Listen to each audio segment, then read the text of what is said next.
সামনেই রথ আর তার জন্যই কেনাকাটা করতে বেরিয়ে পড়ি। নমস্কার বন্ধুরা, আমি অর্পিতা। আমার আর একটা নতুন মিনি ব্লগে আপনাদের সকলকে জানাই স্বাগত।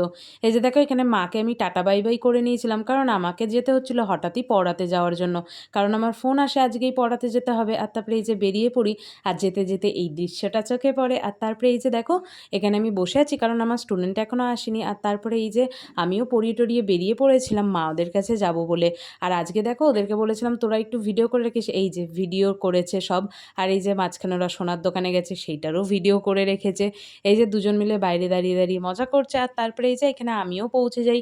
এখানে দিদা, মা, মামি সবাই ছিল। আর তারপরে দেখো, এখানে ক্যাম্পাকোলাটাকে নিয়ে ওরা স্টাইল করছে, স্লো মোশনে করেছে, বাট এটা আমি স্পিডে করে দিয়েছি।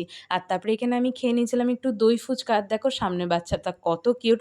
আর তারপরে বাড়ি ফেরার পথে দেখা হয়ে যায় এই যে এই চারজন মানুষের সাথে। ওরা খাওয়া দাওয়া করছিল, তারপর আমি বাড়ি চলে এসে আজ এই অবধি। সবাই ভালো থাকবে, সুস্থ থাকবে, টাটা।